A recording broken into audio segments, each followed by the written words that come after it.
کالمونه او نکهیله. په دې درس کې به مونږه د اریز یا د میټریسز په ملټیپلیکیشن یا په ضرب باندې خبرې کوو چې مونږه د دوو میټریسز یا د دوو ویکټرز ضرب څنګه ترسره کولی شو. راځئ چې میټلیب ته ولاړ شو او هلته دغه ټول څیزونه په عملي توګه باندې وګورو. مونږ اوس په کمانډ وینډو کې یو.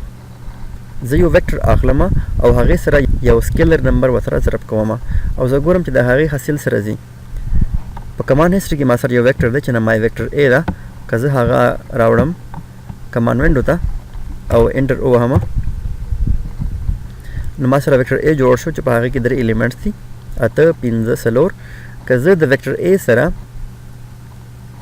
یو نمبر ضرب کم نو هغې حاصل څنګه راځي. مثال په توګه ویکټر ا ضرب 2. که زه انټر ووهم نو ما سره په آنسر کې راغلل 14 لس او 8. د دې معنا ده چې یو سکیلر نمبر چې کوم دی هغه د ویکټر ا هر یو ایلیمنټ سره ضرب شو. او په دې ترتیب که زه د یو میټریکس سره هم یو سکیلر ضرب کم نو هغه به د هغه میټریکس په روز او کالم کې موجود ټولو نمبرو سره ضرب خوري. لکه مثال په توګه ما سره یو میټریکس دی A1 نمای ده. ما کمانډ وینډو ته راوړ. که زه انټر ووهم نو ما سره یو میټریکس راغی چې A1 نمای ده. په هغه کې 4 روز دي او 3 کالمونه دي. که د دې سره زه یو ایلیمنټ ضرب کم او دې ته زه نما ورکم A_test is assigned A1 multiplied by 2 نو زه ګورم چې څه حاصل راځي. که زه انټر ووهم نو زه ګورم چې ما سره د A1 هر یو ایلیمنټ یا هر یو نمبر په 2 سره ضرب شو. یعنی مونږ ګورو چې اولنی ایلیمنټ یو دی که مونږ په 2 کې ضرب ورکړو نو مونږ ته 2 راځي. د اولنی کالم اخرینی ایلیمنټ 8 دی. که مونږ په 2 کې ضرب ورکړو نو 14 به راځي. او په دې ترتیب که مونږ اخرینی رو او اخرینی کالم اخرینی ایلیمنټ وګورو چې هغه 6 دی. که په 2 کې ضرب ورکړو نو هغې نه 12 راځي.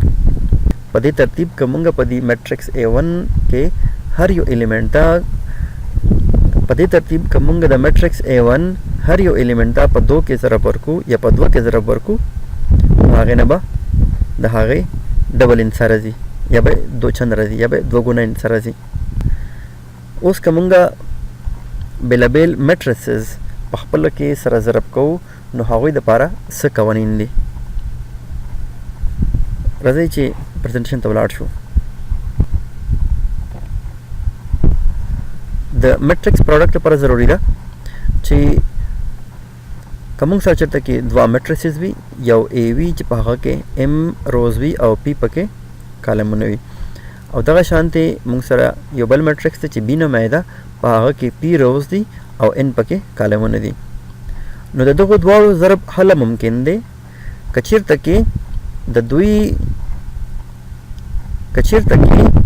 د اولنی میټریکس کالمونه او د دویم میټریکس روز په خپله کې سره برابر وي. که چېرته کې دغه کنډیشن نه پوره کیږي، که چېرته کې دغه شرط نه پوره کیږي چې د اولنی میټریکس کالمونه او د دوهم میټریکس روز سره برابر نه وي نو د دوی په مابین کې ضرب ممکن نه دی. راځئ چې مطلب ته ولاړ شو او هلته په عملي توګه باندې وګورو. CLC A1 کې ما سره 4 روز دي او 3 کالمونه دي. که زه دلته وګورم ما سره B1 یو بل میټریکس دی. که زه کمانډ وینډو ته راوړم که انټر ووهم ما سره په ده کې 3 روز دي او 2 کالمونه دي. په اولنۍ A1 کې ما سره 4 روز دي او 3 کالمونه دي. که زه آرډر ولیکم order of A1 is 4 کراس 3 او بی آرډر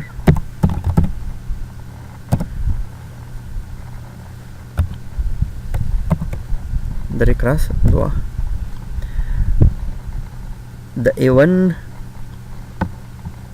کالمونه 3 دي او د B1 روز 3 دي نو د دوی دو مابین کې ضرب ممکن دی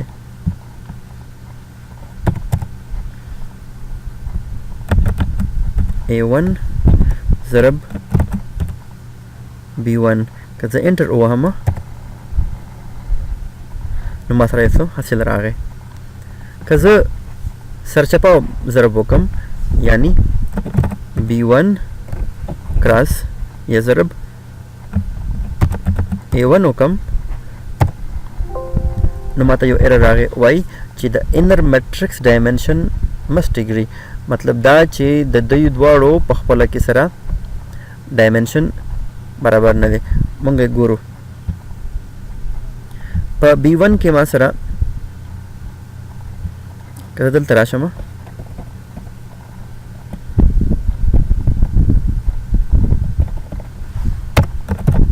د B1 آرډر دی 3 کراس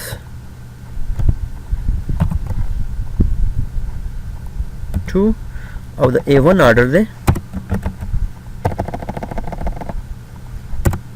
4 کراس 3 نو زه ګورم چې د B1 کالمونه او د A1 روز په خپله کې برابر نه دي نو د دې وجې نه د دغو دوو میټریسز په مابین کې ضرب ممکن نه دی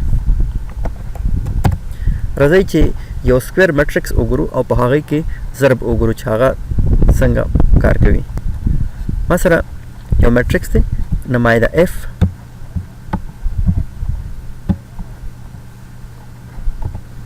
او بل میټرکس دی چې نمایده G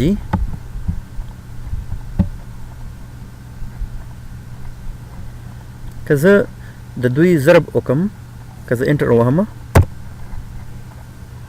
که زه F کراس G وکم F ضرب G ما لته یو ځواب راځي ولې چې په F کې هم 2 روز دي 2 کالمونه دي او دې ترتیب باندې په G کې هم 2 روز دي او 2 کالمونه دي که زه